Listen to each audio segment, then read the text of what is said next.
just welcoming everybody. I'm Lori Pye from Veritas Graduate Institute. And of course, I know all these beautiful faces in front of me. Pretty much, Kathy Stanley, I'm not sure that I know. If I've forgotten that, I apologize. Just meeting Paula and Kaimi with this wonderful film, The Dark Hobby. And so joining me with this is also Anne Vermeer, our vice president, who I have to say, Anne, did a fantastic job putting all this together, really working nonstop with Paula and her crew and trying to bring this film to everyone's awareness. And that takes a lot of effort to do that because it's such a kind of a tricky little thing. But Paula is the producer of Dark Hobby, a producer. She's a producer, a director, a writer. And you may or may not know or remember, but she also produced and directed a film called No Asylum, the untold chapter of Anne Frank's story, which of course is always a powerful story to witness and be a part of. She's also done other films, Hoop Dreams. Uh, she's worked on Song of the Dunes, which is the search for the original gypsies. That was on PBS.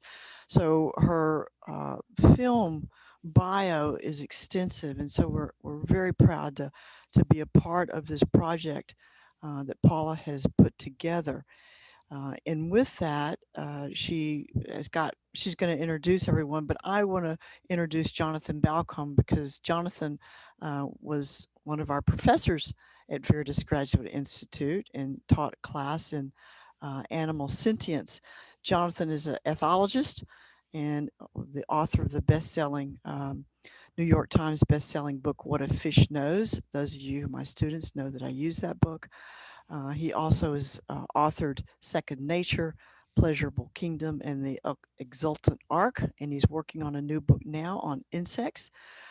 Jonathan was featured in this book, and so we're very proud of his work and his contribution and just being in his presence again, I'm excited about. So with that, I'll turn this over to Paula and let Paula introduce her crew. Thank you so much. It's very kind of you to put together such a wonderful panel with the opening of the Dark Hobby film. And I would like to say just very briefly about how this film came to be. I had been snorkeling a great deal on the big island of Hawaii back about 20 years ago. And I returned there about 7 years ago and went snorkeling in the same bay where we'd gone every morning, so many years previously. And there were hardly no fish, where before there were just schools and schools of beautiful reef wildlife, swimming around you, very friendly. And they were even, up against your legs, and you saw great tortoises. And at this time, 7 years ago, there was hardly nothing there. So I got out of the bay and I went back into the Snorkel Bob shop, to return my equipment. And I walked in and I said to the people working there, where are all the fish? And they said, that's exactly what we've been, trying to let everyone know, what's been happening here. And you should really talk to this person. He's our boss, Robert Whitner. And there's a whole bookcase over there of books he's written and photographs that he's taken of reef wildlife. So that's how I came to know about this subject. And I was quite astonished to find out about collection for the aquarium trade. I never really thought about it. I loved my whole life, like most people, to go around and see these gorgeous creatures in aquariums. I never realized where they came from or how they got there. So once I found out about it, I just wanted to do something to help because I'd heard that many species have been devastated, some are even extinct. And I got to meet great heroes of conservation. I like to call them conservation heroes now, because to me they are people like Jonathan and Robert Whitner. And I would like to introduce one of the most wonderful people I met on this journey of making the film, The Dark Hobby, and that is Kaimi Kaupico. And he lives in the village of Milolihi, which is the last fishing village in Hawaii. And Kaimi, could you tell everyone about yourself?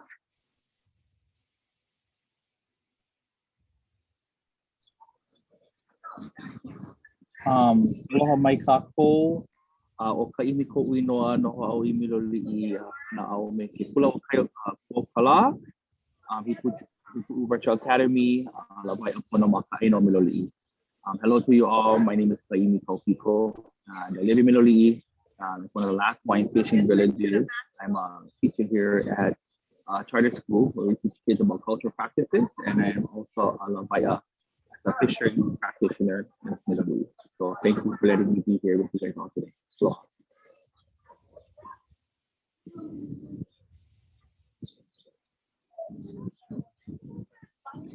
And your father, Willie, can't be here today, but he's the mayor of Miloli'i. And can you talk a bit, Kaimi, I think it'd be very interesting to people about the cultural preservation and and all the work that you've done with the protected area around your village. Yes, my dad is the one who pretty much was the one who started to really speak up against the trade, the industry. And when I came home about 10 years ago, he asked me to help him and be a part of it. So I've been on it. I've been working with him in this process, particularly the last 10 years. But when we were little, he's been advocating for our community to, to end the trade. And it's been a problem for a lot of us because we're dealing with so much different entities, but he never gave up and he stood on what he believed. And today we're just, so thankful for a lot of the outside communities and different people to hear our story. And I really look forward to seeing this go out to as much people as possible. So, Paula, let me just jump in here a second, because I think this is kind of a critical area here. The film that you all have put together and the issue that it's addressing is not a new issue. This has been around for a long time. We all grew up with aquariums, either in office buildings or wherever. Then we've gone to sit and, watch the fish or go to the aquariums. And I'm wondering if we could kind of start this off with, why has it not stopped? Why has it not been stopped up to this point? Maybe that's something that Kaimi and Jonathan can start us off with.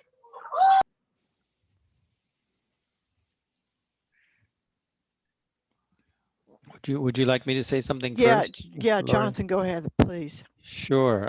Like so many issues in which humans abuse animals, the public isn't aware of it. The industries themselves don't want the people to know the dark side, literally the dark side, to take a word from the film's title of this so-called hobby. It's not a hobby for the fish, that's for sure. It's earnest. They're in earnest. It's life and death for them.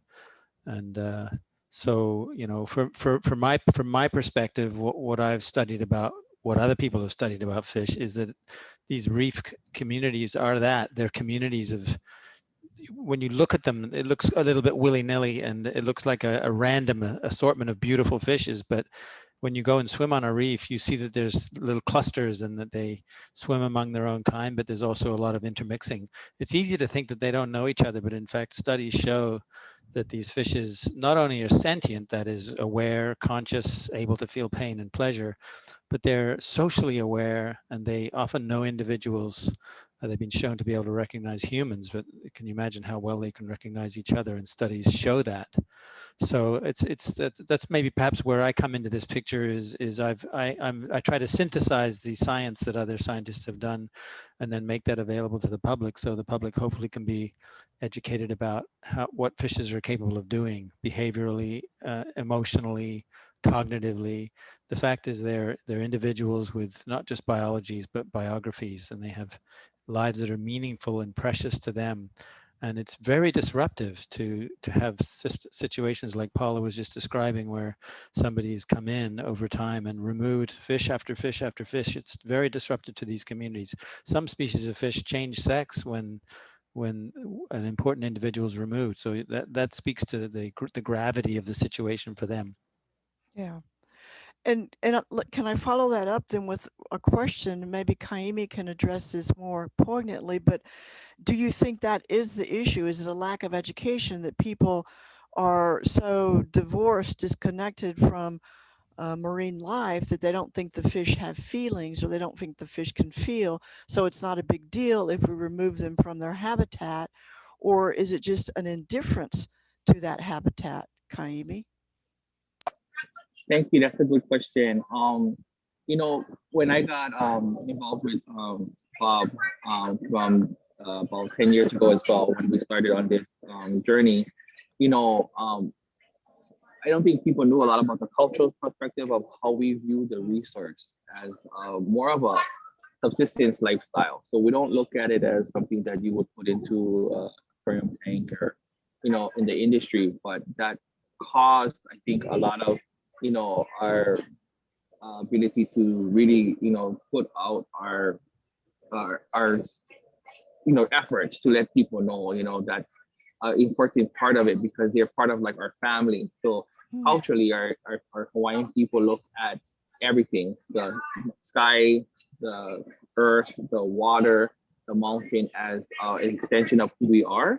So the fish is part of something that we take care of. And when this state started to allow collection on the Quanticles, which is where we're on, and you will learn in the video a lot about this space and how it is probably the one of the most pristine areas. But because of the industry, they have pretty much taken away a lot of the reef fish for the collection, and as well as the other big issue is that um, you know it's part of their it's a lot of money you can get. So that's why I think it never ended. It's just that everybody's in it together, and the people who want to, our people, so Hawaiians that live here, are the most affected because it's right in front of our own backyard. So I hope that helps answer a little bit of the question. I'm trying to think of more stuff because I'm just in the middle of ending our school today, but I just wanted to share a little bit about how we relate, our relationship to the fish and how we look at it, especially the reef fish, and what has happened to us in the last 20 years, especially with the way the laws are created in Hawaii to help protect the industry has not really been effective. Yeah. So we're talking about, interdependent ecosystems. If you've got small reef fish that are taking, then those are going to affect the entire food network within that area. It's a problem that goes across the whole Eastern Pacific seaboard. My experience has been with shark finning, working to stop shark finning in the Eastern seaboard along Galapagos and Costa Rica and Malpelo and uh, um, those particular areas, but they're all connected in that sense.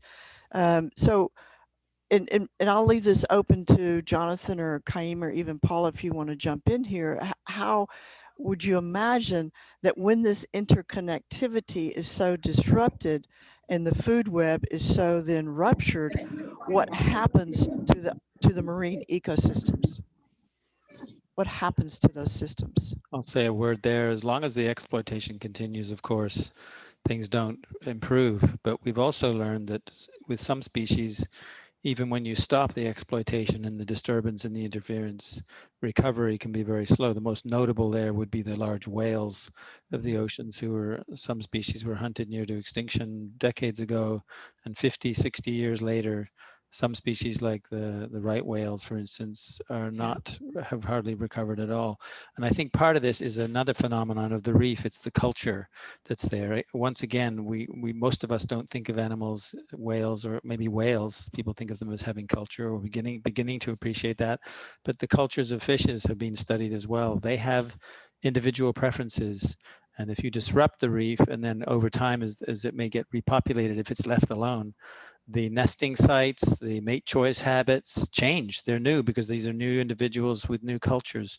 And so that also speaks to the disruption of removing. Elephants come to mind as well. You know, Yeah. sure, they aren't fish, they're mammals, but you take them out, you take individuals out, and a lot of the long-term wisdom that's been accumulated over the course of centuries, millennia even, and this applies to fish as well, albeit shorter-lived creatures for the most part. I will add that the longest lived animal known currently, a vertebrate animal, is a shark species, over 400 years. So, you know, these animals, it speaks to that biography I was mentioning earlier, you know, but the culture of the reef, I like the concept of that. And that's something that most of us it's just alien to us. We don't think of them as having a culture, but they actually do. Right. If you think about culture with music, I mean, there couldn't be more beautiful music than the sound of a flourishing reef, you know, and then the sound of a dead reef. There is no sound on a dead reef, maybe a few gurgles. Paula, did you have anything to add to that from your experiences?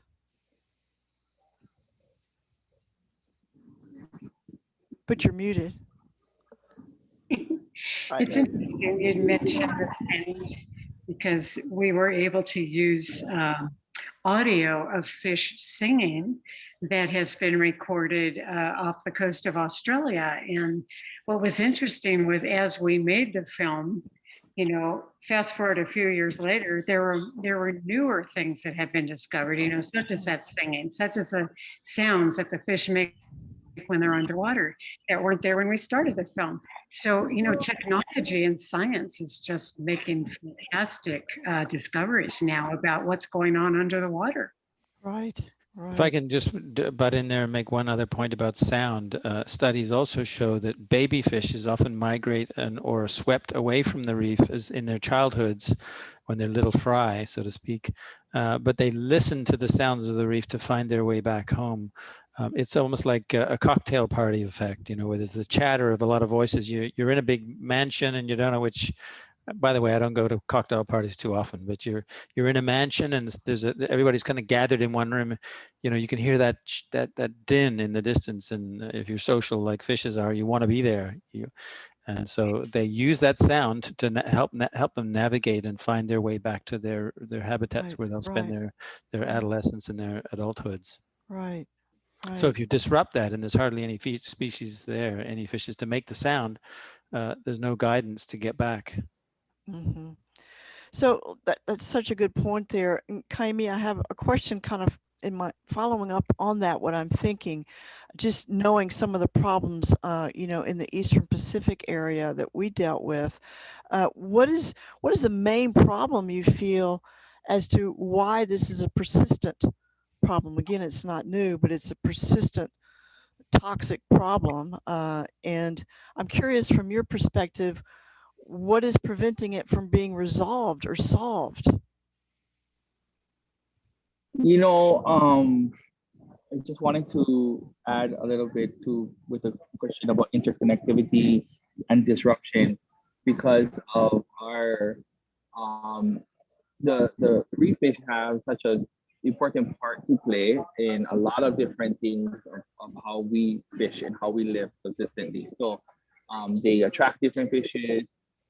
You know, certain of them are definitely taking more than other fish for the aquarium trade. So it's been depleting, and it causes some of our reefs to, you know, they some of them have bleached, and not because of that, but there's you know there's reasons why when you start to take a resource away from its natural habitat, and I think there's a disconnect between cultures because we look at it as a relationship versus a system that's Western, and they use it more for you know profit, and that's going to be the driving factor for the collectors because that's what they can do, and they have exploited it in Hawaii, and they work with some of the agencies that are there to say that the data is being sustainable. But from our point of view and all of our science that we have worked with scientists, I'm sure Jonathan can you know support us, is that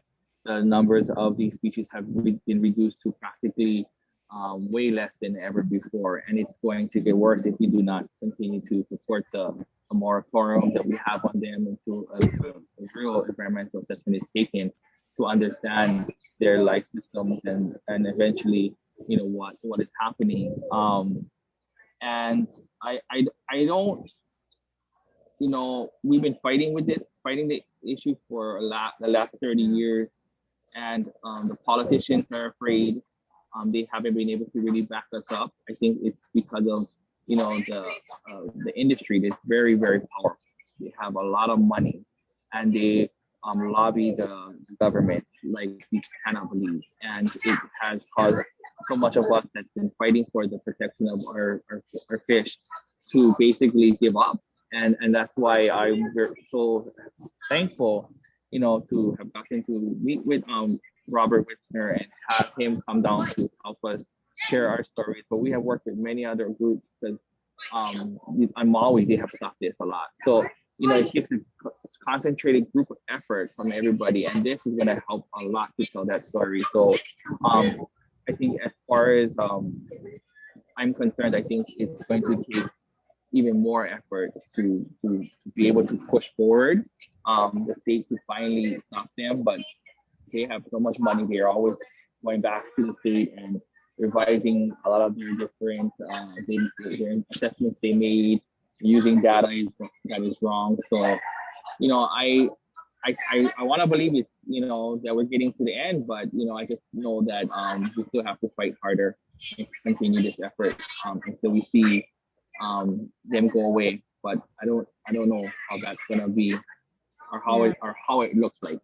Yeah, those are, I mean, the problems that you name are the same problems that we worked with shark finning, with turtle poaching, with whaling, with all the same kind of issues through there. And, either the data is old or it's just regurgitated or it's finagled in a way to show that, oh, this is sustainable or this is not sustainable. It's the same kinds of frustrations that I've experienced as well too. I want to open it up to questions because a lot of these people here are students, so they may have some really good questions for you. I'm sure that they will. One of the things that we study in ecopsychology is looking at these kinds of disruptions from a narrative perspective. In other words, what is the narrative that keeps these practices in place? So what would be narratives that people have toward a marine ecosystem that would either have them look the other way or dismiss these kinds of practices? And I find that very interesting in the sense that they could have a narrative that the ocean is out there, it's so far away. What happens in Hawaii is, not my concern. I've never even seen a whale, so what happens to the whale is not my concern. Little fish, there must be millions of them from what I see on television. So again, the narrative, being a disconnect from these other kinds of systems that we're clearly interconnected with. And I'm curious what Jonathan and Paula and Kaimi think about the idea of, what would be the power of changing a narrative toward those ecosystems? Jonathan.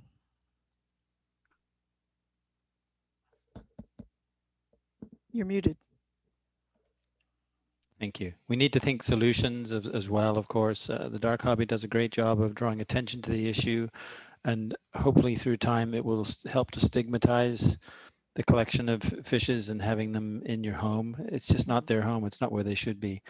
There's a dental clinic here in Belleville with a beautiful large tank on all these beautiful aquarium fishes. And when I've gone a few months later, it seems like a lot of those ones who were there before are gone, and I see newcomers, and it's like it's a sad commentary that most people wouldn't notice.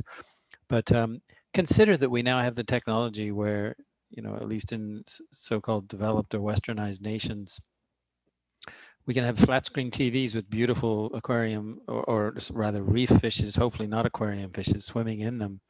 You can put cameras, there's cameras that are in the environment that you can see live in real time, real fishes in different habitats swimming. It's very cool to go to those sites on YouTube or where have you.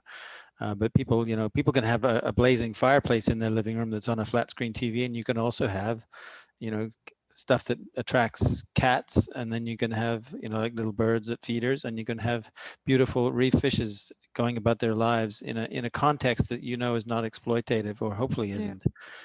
So I wanted to just say a word about that narrative, the fact that we can look ahead and hopefully leverage new technologies into replacing these old school ways of doing things. No pun intended with the term old school.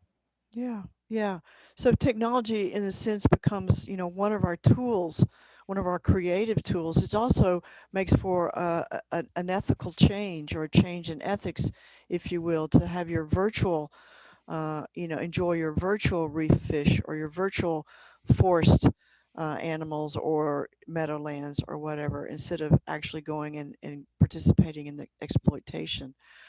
Um, so Kaimi, I was curious about what you might think about, how people story their understanding of not just landscape, but aquascapes, and does that uh, parlay into how they treat those waterscapes, the story that they have about the marine Yeah. ecosystems? Yes, I am really an advocate about, the story needs to really tell about our place, and about how we have a different relationship to the resources, not something we can just take. And I want to just get back to you regarding like the shark finning. When we've been, our family's been fighting against shark finning, because is also that it looked like an amakua, yeah, like a guardian, a protector to our lives, our culture. So when I come and share this to your class about the cultural relationship, it comes with from as Native Hawaiians. So we finally got the bill passed. Now we need a governor to sign it.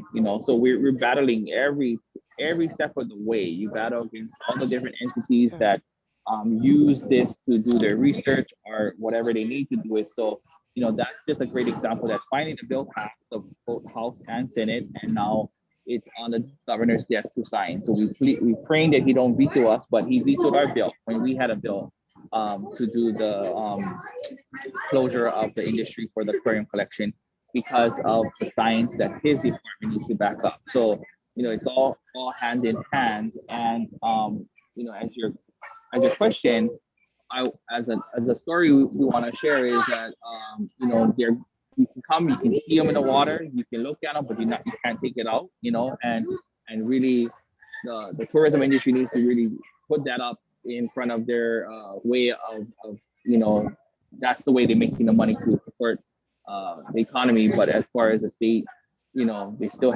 haven't really. They finally are coming on our side, and they're looking at our data and looking at it and saying, okay, yeah, that's right. The resource has been pretty much depleted. And then I would love to share about, I know that we feel the fish have character.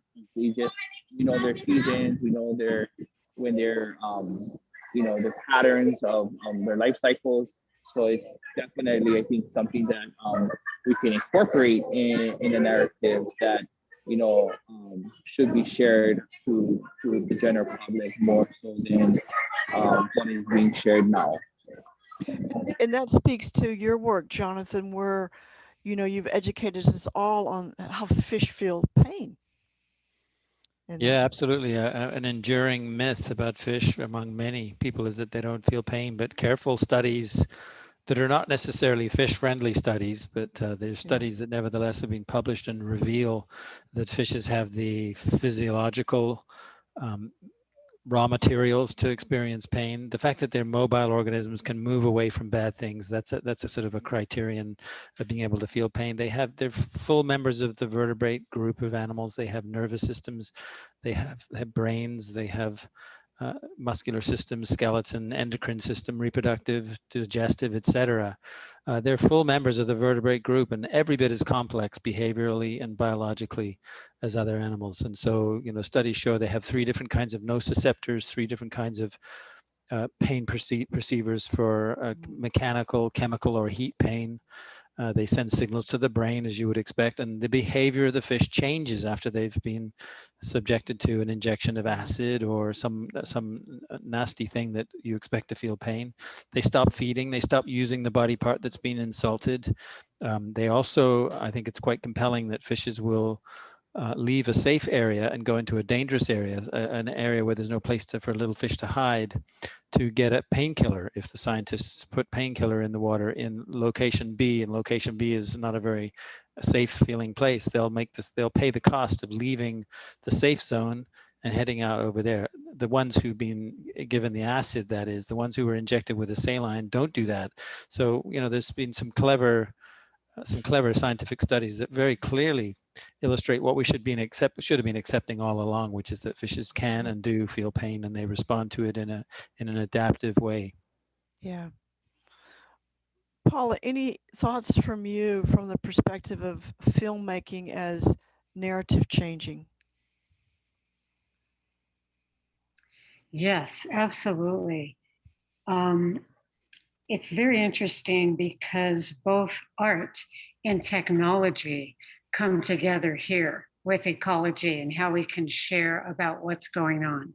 So many of us, including myself, had no idea whatsoever what was happening on the reefs.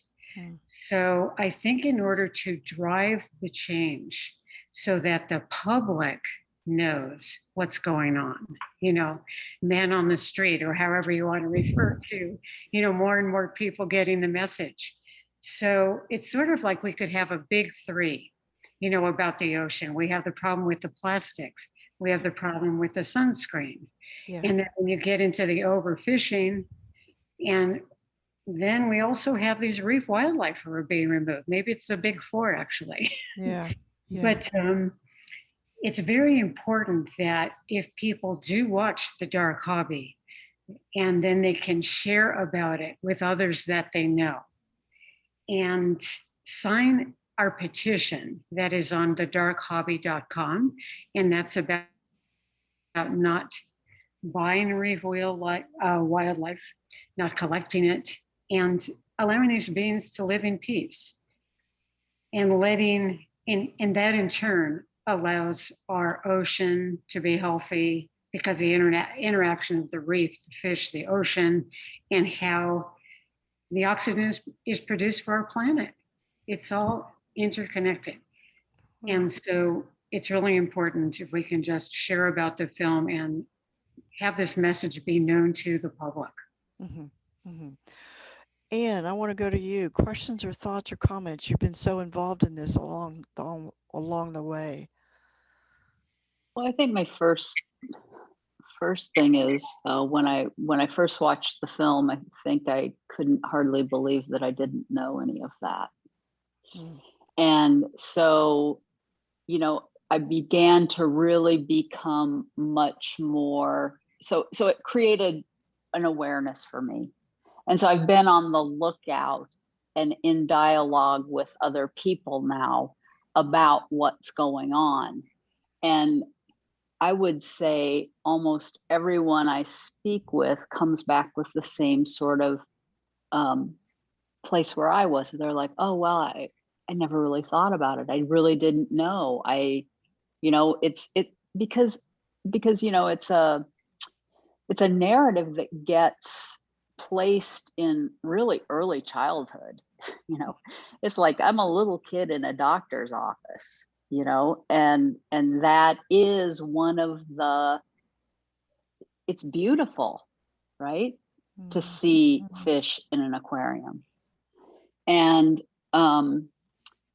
so to be able to recognize and be more educated about the dark side of this industry, which is not how I saw it in the past either, begins to really inform sort of how I talk about this now. And it was interesting. I was at a place where I was getting some services the other day, and they did have the wall mounted television with the fish, the reef fish. And so I made a point of saying to the manager at the place how grateful I was that they were using technology and not bringing fish into the place. And so I think for me, it's become, personally changing my own behaviors and how I communicated about it, and actually going forth and trying to create some awareness, because I think that that's what the film does so well, with everyone in the film and under Paula's direction, is to bring awareness to something that we don't think about every day. Yeah. Yeah. But I think that's the crux, that we don't think about other ecologies. We don't think about other ecosystems, human and non-human. We don't think about other cultures as being ecologies. You know, we're not brought up to study Hawaiian culture and what artisanal fisheries means to them, or South American or Latin American cultures and what artisanal fisheries did mean to them at one point. And so, you know, we've got these disparaging kind of parts out there. We see everything as isolated, separate, disconnected, divorced from this, you know, webbing of life that Kaimu was pointing to earlier. Um, so I think the cultural piece is as much a part of it as the ecological piece, being ecologically literate, but also being culturally literate as to what is important to different cultures, because we all visit different cultures. We like to travel, we go traveling, but do you know the culture that you're stepping into, whether it's underworld water of snorkeling or even scuba diving, or culture of coastal fisheries? You know, different people's different story, different fishes, different stories, different animals, different stories that we talk about in ecopsychology.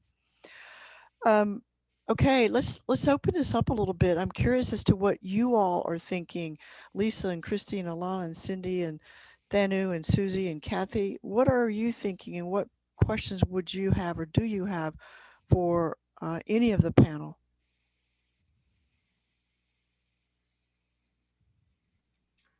Thank you. I have a question. I'm Kathy Stanley. I teach classes, undergraduate classes in ecopsychology at CIIS. And one question I have is about the film, and what's the response from an organization like the, National Aquarium in Baltimore, which presents itself as being, big conservation of aquatic systems organization. Have they seen the film? What's their response? Well, so far, we've been trying to push out the film to as many organizations as we can. And the wonderful thing has been that we have over 50 partner organizations so far. And if anyone goes to the darkhobby.com and clicks on the partner tab, they'll be led to many, many great groups of people that are working very hard on conservation and everything associated with it. But as far as public aquariums, we are trying to have the film shown there and have it discussed. We're working on it. If anyone has contacts for us that can help us to do that, that would be appreciated. We've heard from one or two that it's a bit tricky for them. They're recognizing now about Jonathan's work, for instance, the life of these, creatures who are and how they are being taken, how they are being caught. And some of them, in many cases, have cyanide poisoning and they're jaundiced because that's the way they were caught, or by dynamiting coral and destroying a reef. So this is all becoming more common knowledge. And I think as it does, we'll get a better ability to have these ideas accepted and to have them going out into our culture. Thank you. Thank you for your question. I have a question. Thank you for the film. It was very informative and really makes me think completely differently about a lot of things right now. My question is around pet shops and aquariums as well, and if there is any regulations or laws around how they acquire fish, or limits or anything like that, or if it's just mainly around um, the commercialized fishermen who are going out and taking the fish? I could answer that the best way. So the collectors, they have to get a permit, and there is a certain way of how they can extract them, but a lot of times they don't survive. Um, there is no limit. They have taken more, or the reporting hasn't been really like pretty up and up. So um, a lot of times they come in this community because we're in a community where they can collect right out of the zone where they can and cannot No, collect. over And here, Bobby. Over a here. lot of time they disrupt the, they take everything they see, and they do the techniques, and the state hasn't really been really checking the proper ways, and um, I think the reporting has been underreporting. But it's up, how good is our enforcement? That's going to be the bigger question, and that's where we don't have the funding to really be on top of them. We have to do it ourselves, and we're out there telling them when they're come and when they're not coming and what they're doing, and if they're breaking the law, because that's how the Kona post is set up. There's areas you can and you can't collect. There's not a amount you can collect, but there's certain species you can only collect so much a daytime. And I don't believe any of those collectors follow the rules, but that's how we have encountered these problems. And they still collect during this closure, so it's really sad. So the permitting, I mean, the fact that you can get a permit and do that is a big problem. It's like you can get a permit to kill a grizzly bear, you can get a permit to extract from the reef. Yeah. Yes, same way. And now we have the state has the lawsuit. They have stopped giving permits. So the collector's been fighting and going back and forth, and they have their big organization that has all the money to support these long environmental assessments to prove that they're not doing they're doing it sustainable. So it's pretty unfortunate, but this video, I'm telling you, is one of the best videos out there that really speaks to what's really happening on the front line. So that's kind of what I just wanted to share, because I know a lot of maybe you haven't really understood what's going on in Hawaii, but that's just something that I wanted to share, that Paula did an awesome job with this. It's one of the best, and we hope to get a lot of traction. Yeah. Yeah. So just to follow up, there are no regulations for retailers of these fish. I guess that would be my question. No, there's no regulations. As long as they give them money and the collectors get them this fish, that's about the best they can do. And if they survive, we're very lucky. If not, we don't know how much have died on the trip to the people. Yeah. Yeah. Good question, Cindy. Thank you. Other questions? Susie. I love the movie. I watched with my daughter, and her beautiful brain just kind of was sparking with the underwater cameras. And too, she was saying like how we could do some kind of 3D art to bring this into homes, or even holographic, like working with the art and technology, like so people feel immersed in this. I don't know about EMF waves, how that would all contribute at that point. But it reminded me of like the beauty and aesthetics. And if there's a way to transition from, us seeing this is so beautiful in doctors' offices, aquariums, whatnot, that kind of thing, just seeing it more beautiful in their home and just evoking that feeling and emotion in people. And I don't know if that's, allowing people to do artwork in the doctor's offices. That is so beautiful and almost, such a creative, unique way that's more enticing, as well as like these underwater cameras. I don't know what the solution would be, but I'm sure if people were, if we went to a store and to buy something and there were pictures of the reality of this too, like from the movie, might be a different story. Yeah. Yeah. Yeah, making the issue more visible is just so important, and obviously engaging young people in some aspect that's relevant, that can hopefully deliver the message that it's better to leave them in their homes, is always worthwhile doing. Next generation. Yeah. just as a keep going kind of inspiration, Kaimi, and you know this already, living in Hawaii, but when we were working with shark finning 2003, 4, somewhere in there when I was in Latin America, one of the ways that we were able to expose, it was the same kind of thing. People didn't know that shark fins were cut off and the sharks were thrown back in the water and they drowned a horrible death. They were aware that shark fins were used for shark fin soup. But the awareness campaign that Conservation International and a bunch of other organizations got involved with was to show the piles of shark fins that were stacked up in Costa Rica when they were laid out to dry, or the fisher markets in Taiwan when they brought the fins over.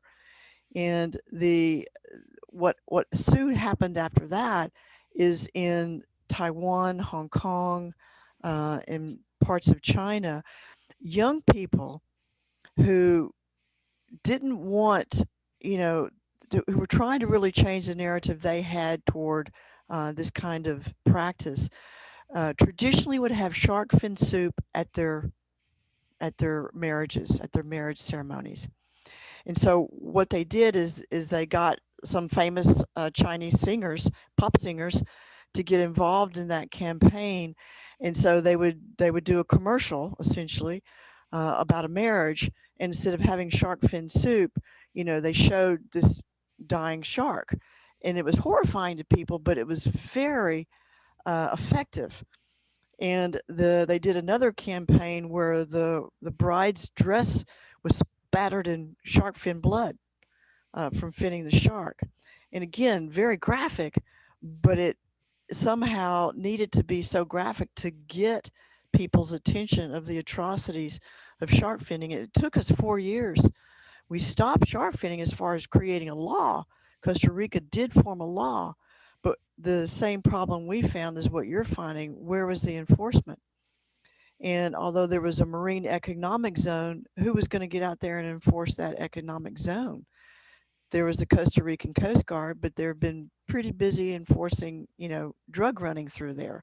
So they didn't have the resources to also enforce shark finning laws. So the same kind of thing, instead of finning happening on the beach, it happened on the boat. And so that way they got around the law in that sense. So these kinds of, again, I'm going to go back to the narrative, the kind of story you tell yourself or narrative you tell yourself, that you can continue to take fish from the ocean because it's got an infinite supply of fish. That's the kind of this image we have. The oceans are so big. I mean, it's 70% of the planet. There's an infinite supply of fish.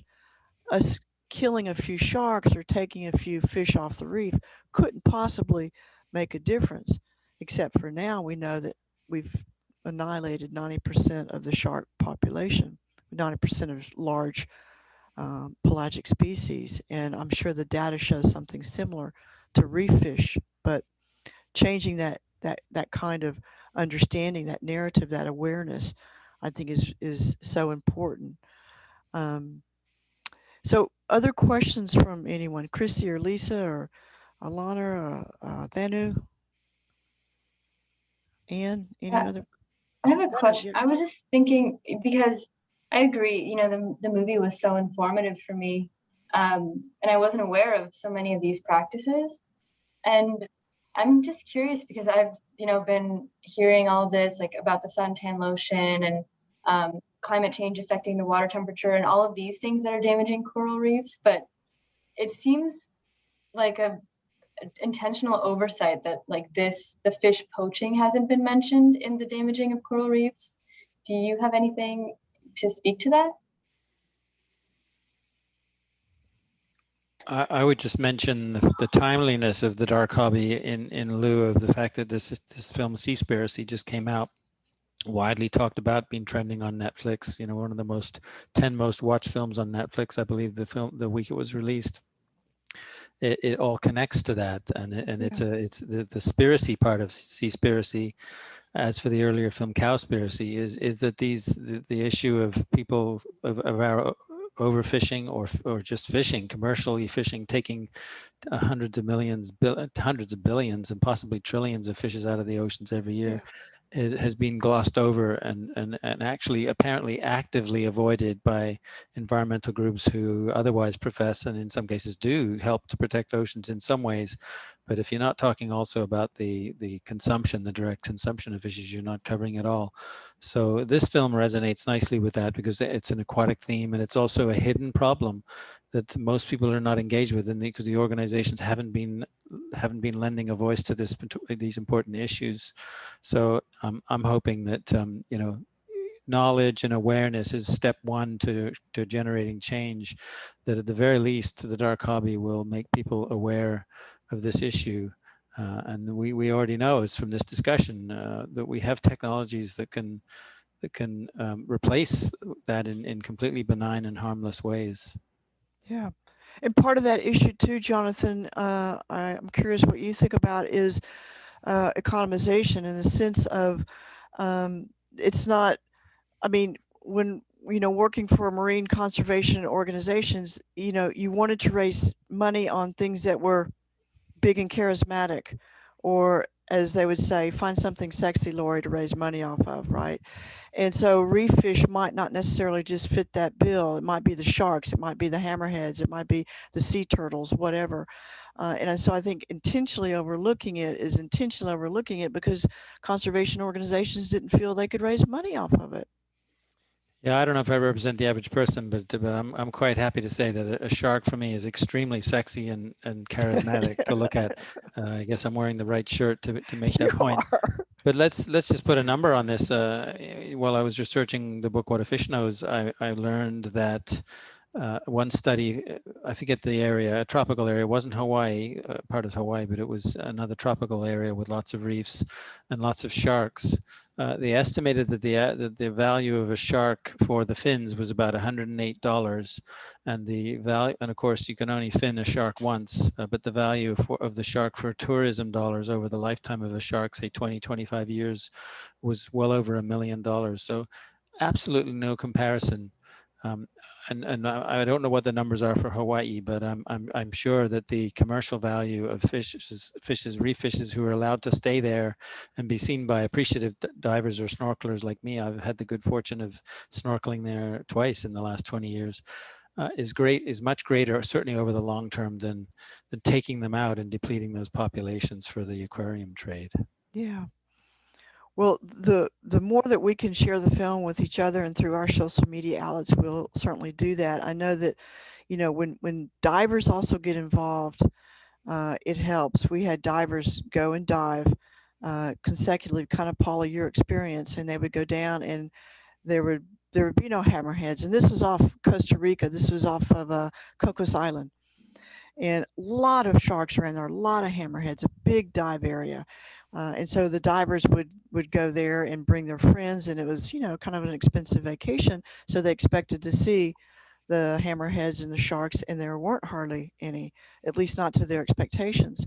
And immediately contacted me, and they started pouring money in to get motors, to get engines to fit on the pangas or little outboards, or, you know, the Boston trawlers, and to start their own patrolling efforts.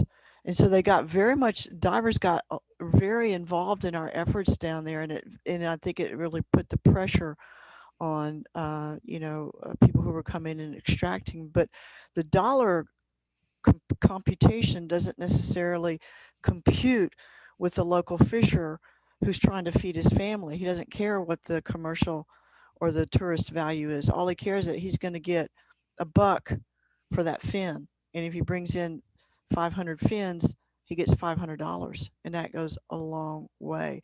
So again, there's these conflicting kinds of, you know, narratives and lifestyles that people aren't putting together into the whole picture, it seems. And I'll leave that question with you, Kaimi, as far as, you know, really looking at the whole picture as to the things that we can address either in our languaging, in our awareness sharing, in our conversations with people that present the, you know, in context, a larger picture than just taking a fish off a reef, that you're really interfering with all kinds of lifestyles and peoples and animals.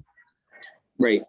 I just wanted to, share that definitely, the work we have done, as a group of, a small group, but then we have teamed up with some bigger conservation groups, and we have eventually been able to really make impact with the state and the politicians. But, this is a great example of getting the word out. After all these years, we have seen, the department finally turn and side with us. They haven't sided with us for as long as the industry has been created a space for them to collect in fauna. And I think the money they feel that they have gotten from this industry has been able to support the department, but it hasn't really done, I think, anything really, because the budget never changed. So I think there is continuous to show those pictures where you see all these dead reef fish, where you see these real graphic things that show the destruction of what has happened, has been another effective way, and social media has done some of that. But we still believe that we have so much more to still do. When you look at people who use it for research, and in a lot of aquarium places where they can go and view reef fish, so it's changing the narrative, so it can really support us to see that they don't collect anymore in Hawaii, and really set the precedence that we're not going to allow these types of things to happen because of what I have shared today, and also the bigger message we need to start sharing about taking care of this place we live on, which is our home. So I think the more we have that story, I think it makes others know that they can come over here and do whatever they think they can do. And obviously that's why it has happened in the past so many years, regarding the just thinking that they just come from a reef, put them in a tank, and somebody's happy. They come from somebody's home. That's where they come from. My place, the 18 miles that surround us, majority of the reef fish we see is from there. The 130 miles of coastline. Yeah. Final thoughts, Jonathan? Well, I'm just really proud to be part of this film. I am a biologist, animal lover, and I've written a book about fishes. And I learned a little bit about the whole reef and aquarium trade in writing that, in researching that book. But this film, we're a very visual species, and visual media is so powerful. And so to have a visual body of work that addresses this issue in a very direct way, it couldn't happen soon enough. And so I'm very pleased about the film. Yeah, thanks. Paula, from you, final thoughts or comments besides go watch the film?